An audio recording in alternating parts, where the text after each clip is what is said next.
Alright y'all, welcome back to the channel and to some more rifle testing. And today, we've got a rather interesting combination that could legitimately go either way. It could be very impressive, or it could be absolutely terrible as well. We've seen a few kind of shaky results from this ammo previously through another rifle, but the one we've got today tends to like this bullet weight range. So will it work out in our favor? I don't know, but I guess we're going to see what happens. But first up, for the rifle we've got today, I brought out my Remington Woodsmaster Model 750 Carbine. This one's chambered in .308. With it being the carbine, we've got the nice short stubby 18.5-inch barrel. You don't see very many of them in this kind of combo, so definitely a pretty interesting rifle. Up on top is a loopholed VX1 3-9x40. Very basic, just deer hunting combination. I've used it for that for a long time, and it does the job. However, it tends to be a little picky with ammunition. I've tested a handful of different loadings through it over the years, and it seems like 165 grain Hornadies is really what it likes, and it's pretty finicky with the rest of them. And these guns aren't known to be tack drivers in the first place. A lot of the previous versions, the 740s, the 742s, the 7400s, like they're generally just baseball size group, deer hunting, deer camp type of rifles with pie plate accuracy. If you can hit a pie plate with them at 100 yards, that's kind of what these are known for. But this one can easily get inch groups with the right ammo. So I guess we're going to find out what it does with this stuff. But as for the ammo I've got, several months back, I was at my small town local gun shop, and they have a bargain bin where old stuff, trade-ins, store credit type stuff gets thrown into. And I found some of these for really cheap. These are some Freedom Munitions Reman 308 loadings. I think it's just brass that they kind of loaded up themselves. But they are a 168 grain Hornady AMAX, and I did look up the claimed velocity for these. It's 2860. Obviously, we will not be seeing that from our 18.5-inch barrel, but definitely a pretty interesting little loading here that may work or it may not. Being 168 grainers, that rifle may like them with how well it does with the 165 grain Hornadies, but the last time we tested these through my Ruger M77, they were not impressive. So is it just a cheap reload essentially? Maybe, but we'll see what happens through this Remington 750. And here's what one of those rounds looks like for people that are curious what the Hornady AMAX bullet actually looks like as well. Got that nice red tip on there, but otherwise nothing too fancy. But as for today's test, we're running it the same as we usually do. Our target is set up at 100 yards. We're going to shoot 3 groups, 3 shots each, all of them through the chrono as well. I don't necessarily have the highest of hopes for this combo, but it is sometimes the combo that you don't have high confidence in that really does well. So I guess I'll get you guys a few of those targets. I'll start shooting some groups. We'll let the rifle cool down between each of the groups to give it the best chance it's got, and we'll see what we get.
Alright, so let's go through our chronograph numbers real quick before we look at our target. Apparently, they're claiming 2680 from these, and we definitely did not see that number. Obviously, we have an 18.5-inch carbine barrel. I did not expect to see that claim, but I think it stayed pretty consistent with the kind of drop-off in velocity that we usually see from this rifle. But for a high, we had 2565. For a low, we had 2511. That gave us an average of 2536, so 130-ish feet per second below their claim. Typically, we see 125 to 150 feet per second below box claim from that rifle, and we're right in that here as well, with an extreme spread of 54 and a standard deviation of 18. So at an average of 25-36, here's your muzzle energy for a 168 grainer from a 308. Obviously, these Hornady AMAX bullets aren't really designed for hunting purposes, but it would be enough. But I know there's plenty of people that do deer hunt and have deer hunted with AMAXs, and it would do the job, especially with that kind of muzzle energy. It's gonna work, but I don't know that I would do it personally anyway. These are more of a target bullet. But speaking of targets, let's go look at ours and see how accurate they were.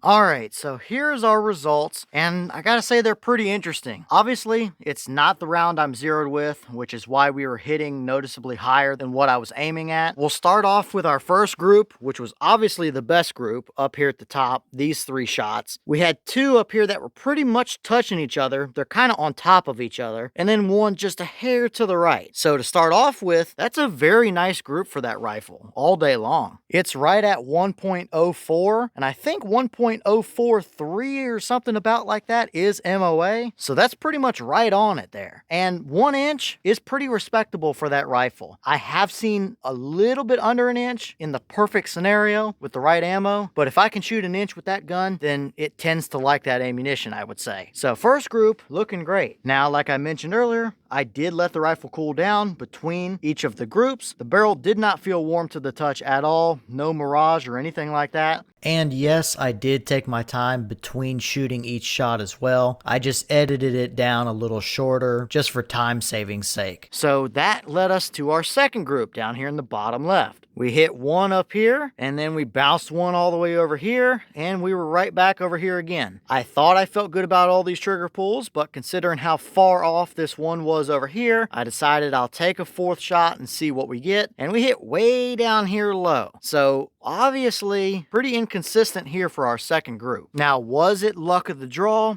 and just ammo inconsistency? Maybe. They are a reman or a reload from Freedom Munitions, so they may not be perfect, but it also could have just been a little bit of barrel heat. Even though the barrel never felt hot and I never saw any mirage or anything, it obviously had to have been a few degrees warmer than what we started with before we shot anything. So that could have played into it. This rifle could be a little touchy when having a little bit of barrel heat in it. It's a definite possibility. But farthest 2 bullet holes on that one is 4.59, and that is from that guy down to that guy as well. So not great there. And moving over to the right with our third group, we saw a little bit of a mix between both, I would say. After seeing our second group, I gave the rifle 10, 11, 12 minutes to cool off to give it a little bit better of a chance if it was barrel heat. Once again, I felt good about all of my trigger pulls, but we had these 2 shots and this one that was a little low. So I had 1 more of those rounds left, and I wasn't about to put 1 round back in the ammo cabinet. So I figured, well, we'll give it the benefit of the doubt. If it was me, we'll take that 4th shot, and we hit all the way up here. So we had 2 that were looking promising compared to our first group up there at the top, but maybe a little more barrel heat started to get into it yet again and open our group up. Overall spread on that is 4.11 inches. So either one of 2 things. That first group was purely luck of the draw as to how we got right at MOA, or it's barrel heat. One of those 2 factors here. And it could legitimately be either one with these being a reman. It could actually be luck of the draw. But if I had to guess, it's probably barrel heat, as much as I tried to mitigate everything I could, realistically speaking. So on one hand, clearly we know that rifle can shoot inch groups. We saw it right here with our first group of the day. And to be fair, it would have been those first couple shots that counted, so they would have done the job for sure. So it seems like, once again, bullets in the 165 or 168 grain range is really what that gun likes. That's what I found. I've tested lighter and heavier bullets, and consistently 165-ish seems to be the money spot. So now, after seeing that, maybe if we find some other 165s or 168s than the Hornadys that I typically run, we should probably test them and see what we can get, because clearly it has potential, although it does seem like you got to be careful with that heat in the barrel a little bit if you want to consistently get good groups anyway. So pretty interesting results here today. Kind of both ends of the spectrum a little bit. Alright y'all, well, what did you think about those results right there? Little bit of the best of both worlds. We saw right at an inch, pretty much right on the MOA mark for our first group. So we know that combo has some good potential, but then we trailed off a little bit with our second two groups. I think at this point we've pretty well covered my thoughts anyway on it. We know barrel heat could have potentially played into it. It could have even been a little bit of fouling as well. The barrel probably had 25 shots through it previously before we started. Now it's got 10 or 11 more through it, so maybe that played into it a little bit as well. I don't know. But the overall kind of theme here is, yet again, that rifle has shown to really like 165 to 168 grain bullets, right in that range. So now I think I need to try and find a few different bullet loadings in that kind of weight range and see what they can do, because it obviously has some accuracy potential, even if it is a little bit picky, and even if those rifles weren't known to be precision guns in the first place. So some pretty interesting results here today, that's for sure. But leave all your thoughts down below. Is it about what you expected to see? Were you a little surprised one way or the other? Have you tested anything as far as reman loads go from Freedom Munitions? Or do you have a 308 or a 750?